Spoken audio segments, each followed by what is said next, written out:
Welcome back, everybody. Yeah, listen to the Discus Lariat Collective podcast. I'm your host, Warren. Today, I'm joined by Daryl, who's smiling already because he's got something planned that I don't particularly No, know what it is. So, yeah, I before know we it's not that bad. It's not that bad. well, that's all right. That's all right then. But if you're watching this on YouTube, drop a like and subscribe to the channel if you haven't already. Wherever you get your podcasts, follow us on that as well, actually, and then yeah, we'll just get into it. So I'll pass this over to Daryl and see what today's show is all about. Yeah. What's up, everyone? So, Warren Gary, first off, congratulations, because after hitting over 200 followers, I know some people, it might not be loads, but 2 months, you're after putting in a hell of a lot of work. So, hats off to you. And Yep. subscribers on YouTube through the roof at the minute. I'm dipping into the clothes scene. My God. He's opening a superstore now in Liffey Valley soon enough. But yeah, today I'm thinking about doing something different. Warren Gary knows his stuff about wrestling, to say the least. He could write a book on it. So I'm going to be calling this episode, maybe more, Under the Black Hair. So I want to get Warren's opinions and thoughts on a couple of different things. This week, anyway, might change next week as well. But this week, I'm going to ask him 7 questions and his thoughts on it. And the first one I want to ask you, Warren, is the Jericho and the Austin podcast. What's your thoughts? What do you think is going to happen in it, and what do you think? Do you think anything dodgy might happen for it, or what? Well, I think the idea behind it, I'd say, is just almost like a publicity stunt to get more eyes on the network around the Peacock time, because WrestleMania is going to be their first major pay-per-view on Peacock now that NBC bought them out, whatever, in America. So I'd say, because that episode of the Stone Cold podcast is actually on the same day as WrestleMania Night 2. So I think that'll get a lot of people joining then the network, do you know what I mean? Just to even watch that, because especially if you get the network for $2.50 right now, they're doing it in America. So you'll hop on that just to even get that Austin podcast with Jericho.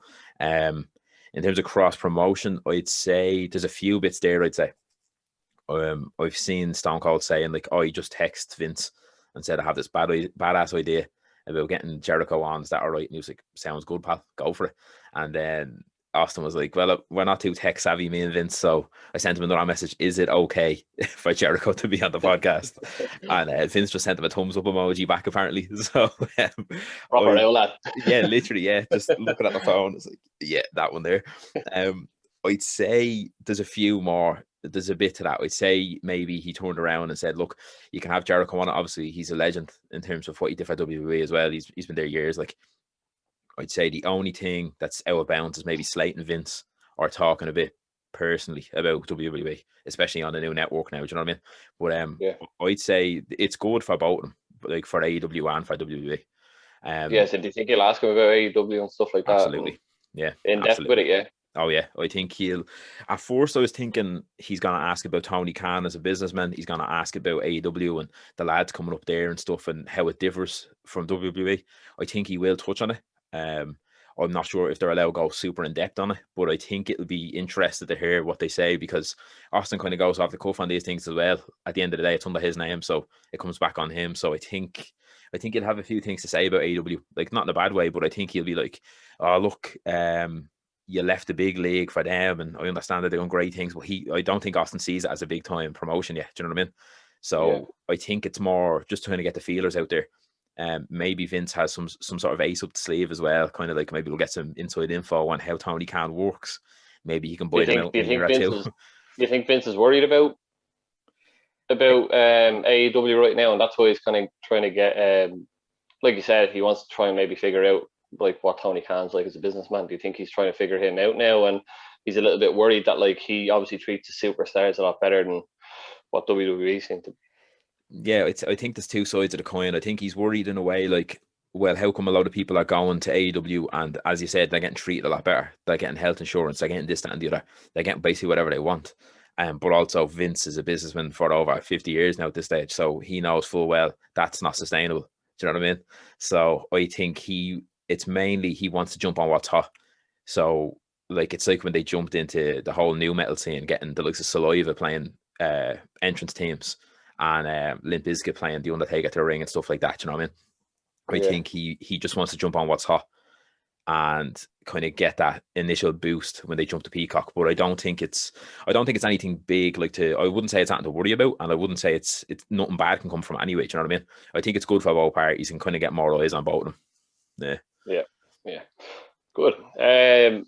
Next question I'm going to ask you is: will the WWE Women's Division get more titles, pay-per-views, or maybe the possibility of their own brand, the likes of Raw, SmackDown, or NXT? Oh, that's a good one actually. I don't think they'll get new titles. I think they have more than enough titles now at this stage in terms of they have separate tag team titles for NXT and for the main shows, which I think was a mistake to begin with. I think if they were going to bring in any new titles, they should have brought a mid card belt in across all brands because you have a lot of women on the rosters. So if they are going to bring in a title, they should drop a tag team title, I feel. But in the future, in the foreseeable future, I can't see them getting new titles. I can't see them getting their own brand particularly, but I can see Evolution 2 happening, that all women's pay-per-view. I can see that happening this year, especially with the likes of Bianca Belair and the reaction she got online for winning the Royal Rumble. I think as well, the voice of concern with a lot of people is the women's divisions as a whole, whether it's tag team or singles. A lot of people are complaining and open arms about how badly booked it is lately, including us. And I think with the negative reaction to that, I think once the fans are allowed in, obviously they're going to be vocal about it. So to give them what they want, they'll have that all women's pay-per-view. My initial thought, it could be just fantasy booking, but I just have a weird feeling that Sonya Deville or Stephanie McMahon or some position of power person is going to come out on Raw, whether it's straight after Mania or a few weeks after, and I think they're going to say, look, we need to dedicate an hour of Raw to the women's division at least, because it needs a rebuild. If they're not going to do a draft, they need to start re-establishing stars here, because building some, but you're burying a lot of big names as well. Like this time last year, Shayna Baszler was in a feud with Becky Lynch for the women's championship. Do you know what I mean? And now she's eating pins in 30 seconds to Lana and Naomi. So, and she's a tag champ as well, eating pins. So I think it's literally on the backboard and they don't care about it right now. But by the time fans come in, I think they're going to have to change something up. Yeah, I think just with the likes of Raw, like I know you're saying to dedicate an hour to the women's division, they were able to do that for Raw Underground. Yeah, absolutely. They were able to do it. So there's no reason why they can't do that. And whether it's the start of the show, just let that open and then go into your main kind of show. Yeah, but I think that's a great point. Yeah, dedicating an hour maybe to it if you can't dedicate an entire maybe new brand. Yeah, have it as that. Yeah, I'd love to see a new brand with it. The likes of, you have your NXT, you have your Raw, you have your SmackDown. I'd love to see like an all-female brand just to see what they could do with it. Do you know what I mean? Like, they have the money there to kind of, what would you say, like fall on the sword with it if need be. Do you know what I mean? But there's no harm in trying it at this stage, because it feels like nothing. The wheels are just spinning now at this stage with the women's division. Yeah, I think with Sonya Deville as well, I think, you could be right with her. The way she's been kind of shadowing Adam Pearce, kind of with the GM modes and stuff like that. That could be a really good shout that she might take the reins on it. Who do you think will be the one to actually pull them through as a female superstar? Who do you think is the one to kind of carry them into the next kind of era? I think there's two. I think Bianca Belair has all the talent, the potential, and like the potential star power as well to do her work for it, the heavy leg work. And I think the return of Becky Lynch will definitely help as well. Like, she should be technically back around just after WrestleMania, I'd say, if not the pay-per-view after. But I think Becky Lynch will get all the eyes back on the women's division. I think even she could be the perfect person to come out, cut a promo and be like, what is this that I'm saying week in, week out? That's a disgrace. Like, what I gave my life to the sport or whatever, or this entertainment business, and this is the way it's being treated now when I'm not here. So it'd be cool, almost like a boss cracking the whip, coming back in and being like, look, boys, get it together, because it's a joke at this stage. And then I think Bianca Belair can definitely carry. Like, obviously Sasha Banks she can still go, but it feels like she's dipping into Hollywood now a bit. So I think Bianca Belair can jump in there. Yeah, that's great. Next thing is, do you think we will ever say goodbye to the PGR? Oh, that's a good one. But actually, funny enough, with the likes of WWE now going to Peacock, like the WWE network going to like the NBC owned Peacock, and the amount of content that's on that's 18s, 16s. Obviously, I'm just using the Irish kind of thing here, but TV 14 stuff like that. I think, yeah, I think we could see the end of the PG era now within the year. I think. That's my guess. Now, again, I don't know if it'll be a full shift, but I think in terms of kids and stuff watching, you still have, like, if you think about it this way, they've turned Reigns heel, and once Cena left, he was the big draw for children, like, you know what I mean, in terms of merch and this, that, and the other. Like, he could buy his whole fucking body armor and stuff like that. So I think, I think if you turn him heel and you see how well that after being, what would you say, how they've reacted to it, how well it's been taken in, I think, yeah, I think they can go and even jump to TV 12 or TV 14. I think absolutely. I think it'll be within the next 12 months. Oh yeah, Yeah, bold statement, but I do think, yeah. Especially with all the little bits like you said, and then the little curse words like what's his name, Drew calling Bobby Lashley big ball bitch, and just slightly things. Even with actually that yoke that the little segment that I sent to you earlier on, I don't know if they showed it actually on SmackDown itself, but they had it on the network. It was Otis and Chad Gable. Yeah, and just their little segment. If no one's watched it, just watch it. It's on WWE YouTube. It's a bit adult orientated. It is, yeah. Next question I'm going to go with is your thoughts on WWE needing a new brand, as in like a fourth one, because of the depth of talent that are just sitting on the sidelines, the likes of Aleister Black, Andrade, who's gone now, all these other guys that are, it's like, I know NXT hasn't got that much time or whatever it is, and it's, then you got SmackDown 2 hours and Raw is 3, but they're not doing that with it. Do you think they need a fourth brand? I don't think they need a fourth one. I think what they need is a reshuffle of their current stuff. Like Raw, for example. Obviously, it's hard to watch most weeks. You have your established main eventers, Bobby Lashley, Drew McIntyre. You don't have a mid card on Raw. You literally don't. And yeah, mid carders are sitting in the back. They're not actually doing anything. Like Ricochet, prime example of a great worker. Like, you know what I mean, he could be mid card. He could technically be pushed to a main event because of what he can do in the ring. Yeah, he's not the most charismatic, but whatever. They're all sitting in the back. They were all involved in like Bobby Lashley kind of putting a hit out on Drew, and then that's the only time I've seen them in I don't know how long, literally in months.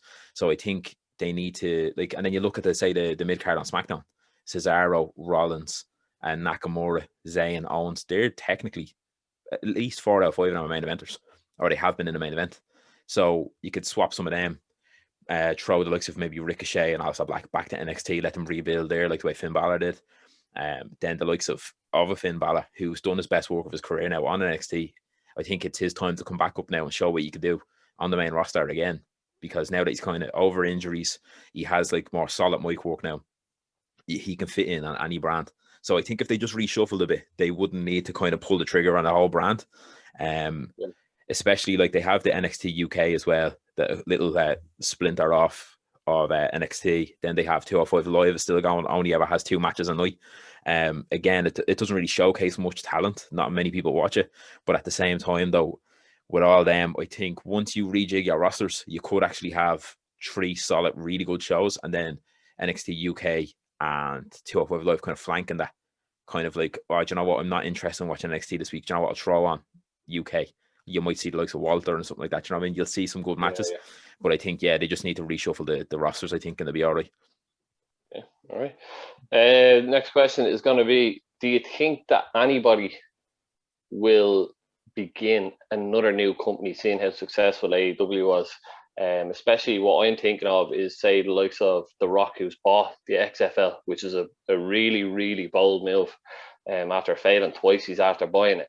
So the likes of Tony Khan with that multi-million-dollar background behind him, are billionaire.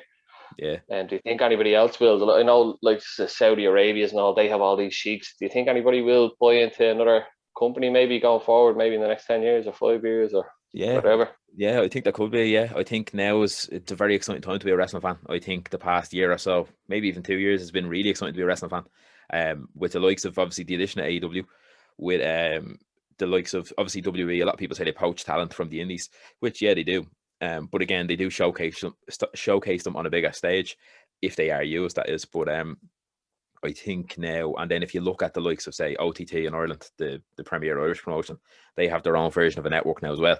And we can watch all their old shows and stuff. So I think I think there could be a company or two on the cusp of maybe getting a big buyout and then having a bit more production value. But I can see a few companies kind of coming up now and, like, I suppose, reaching for the TV deal. Do you know what I mean?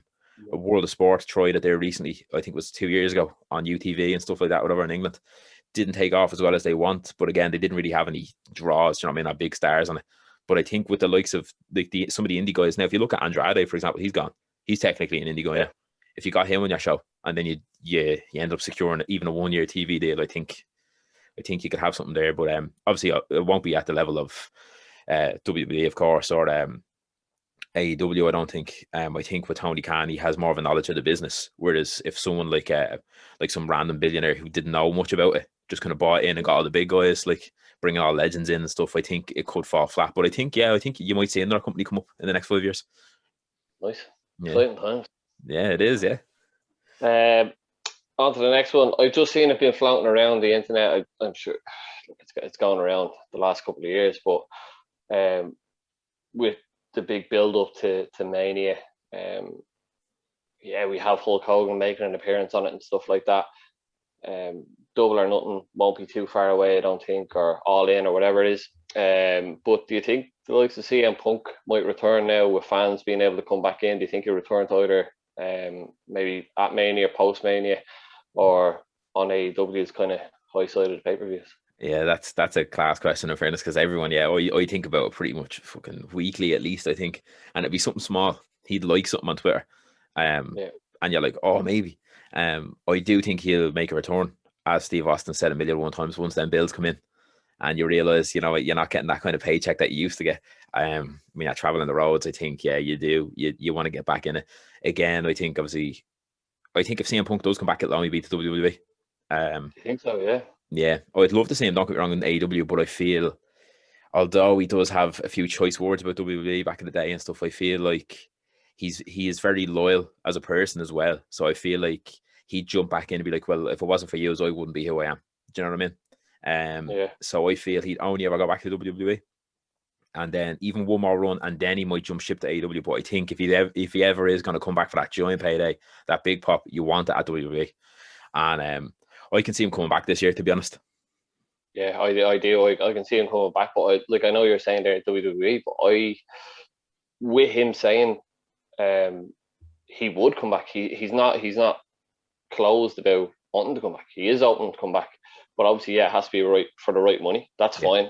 We know both companies have that money there if needed. But the other main thing is the story that he wants to come back for, and at the minute, SmackDown's doing pretty good, but I'd be skeptical about it going forward. I don't know if it's going to continue, because it hasn't. And like the likes of the Hurt Business, how quick it's just like dropped off. Boom. Vince didn't like it. Everybody's fought for it. It's just dropped off. So I don't trust him with storylines. The likes of AEW, I think, there's so much potential in storylines that he's never probably touched before. That could possibly interest him. And I'd say he's been waiting for that, to just kind of give it a year, give it 2 years, see how they get on. And if it is doing pretty well still, then I might dip my toe in the water with them. But that would be whopper. Like, and the fact that you have the likes of a Kenny Omega and stuff like that, and them kind of lads, even the likes of John Moxley, he was in the Shield. The Shield were kind of brought in by CM Punk years ago in WWE, so it would be cool to kind of see them going at it. Jericho and Punk had like some decent matches in WWE as well. I remember Jericho pouring the Jack Daniels on CM Punk and stuff, and going out in the snot then when he tried to walk away from it. Pretty funny. But I think it would be class seeing him in either promotion, to be honest. I'd be happy with either one. I'd just like to see him back at the stage. But I think WWE, as you said, though, they are inconsistent with stories, so it's hard to kind of, will I go back? That's the way I think of it. It's like if you were in a job and you were kind of almost mistreated, or you seeing how other people were treated, you'd be like, oh, maybe not. But I just have that inkling. Like he's looking for that consistency of one promotion to see the storylines. Yeah, he knows he'll get the money. He'll definitely get the money. Absolutely, yeah. So he's not worrying about that. Lies. Sure, I'd pay him if I could. I'd pay him to come back. Sure, you can. If anybody doesn't know, Warren Garry is into the millionaire profit now. So just to let you know. From that COVID payment. That's it. It's adding up now. And the last question I want to ask you is, do you think we'll ever see a global megastar again? The likes of Cena. Probably would have been the last one, yeah. Yeah. Hogan, Cena, all the way down. Do you ever think we'll see another one of them? And when, if we do? Yeah, see, that's hard. They are few and far between, really, aren't they? Like if you think about it, like between Hogan and then say Austin. So Hogan was made around 85 in terms of the Hulkamania thing. So 85, and then Austin with his feud with Vince, that's when he kind of took off worldwide. So that would have been 98. So yeah, there's a big gap, and then Cena obviously years later. So there's some big gaps there. In terms of current roster, I can't actually pick anyone out of the current roster. That would be a huge megastar worldwide, bar Roman Reigns.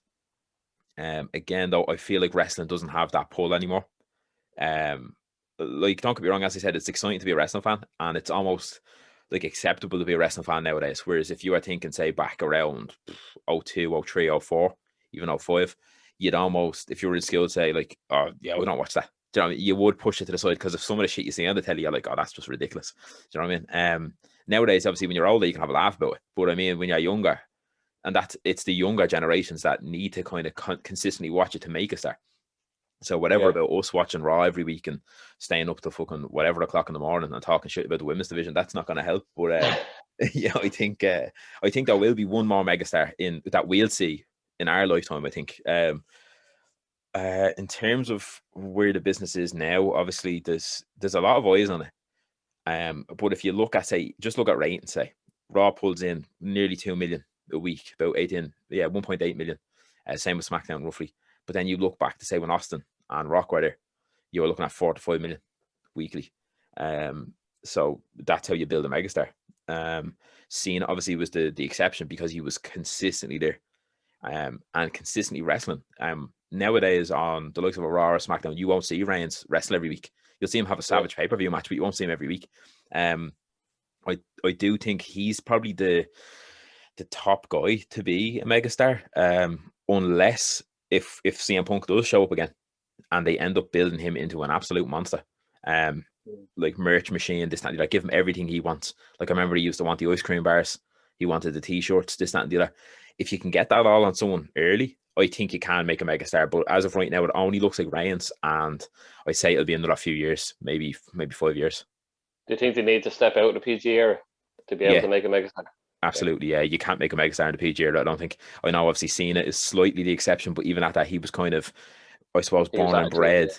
Ruthless aggression era. Exactly, yeah. Born and bred in the ruthless aggression era. And then he brought that with him to the PG era, and he was the only one who could blur them lines with the likes of, say, he might make a joke that was kind of, an adult would get it, a kid wouldn't, but a kid would still cheer from, or a kid would still spend, say, 60 quid to buy 2 t-shirts.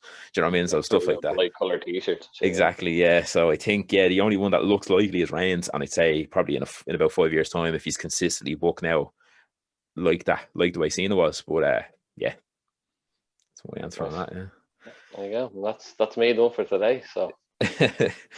So yeah, that was good actually. Yeah, Under the Black Hair, I like the name. A little nod to Jim Ross. Yeah, we're fucked if you shave it. I know, yeah. I'll come out with a 10-gallon hat on now next week when we do it again. But I was going to say, yeah, cheers for the questions anyway. Yeah, I love shit like that. What was I going to say? Yeah, it'd be cool to even do this again. Whether it's like you asking me asking you in terms of like what you like about the business or what you could see. Because then again, like we all have different opinions, like same with Glenn and stuff. So yeah, I suppose we can wrap it up here then, if you want. Yeah. That's all your questions then, yeah. Absolutely interrogated I was. No, but yeah, so once again, yeah, thanks very much for listening. Or if you're watching it on YouTube, whatever, thanks very much for watching. Subscribe to the channel if you haven't already, really helps us out. And then, yeah, wherever you get your podcasts, Stitcher, Acast, Spotify, Apple Podcasts, give us a follow over there as well. And then, yeah, hit us up on the socials, The Discustaria on Twitter, Discustaria Collective on Instagram. And then, yeah, so that was Darryl's few questions to me anyway, Under the Black Hair as he dubbed it. So once again, yeah, thanks very much for that. And then, yeah, so we'll we'll see you next time anyway. Thanks very much for listening.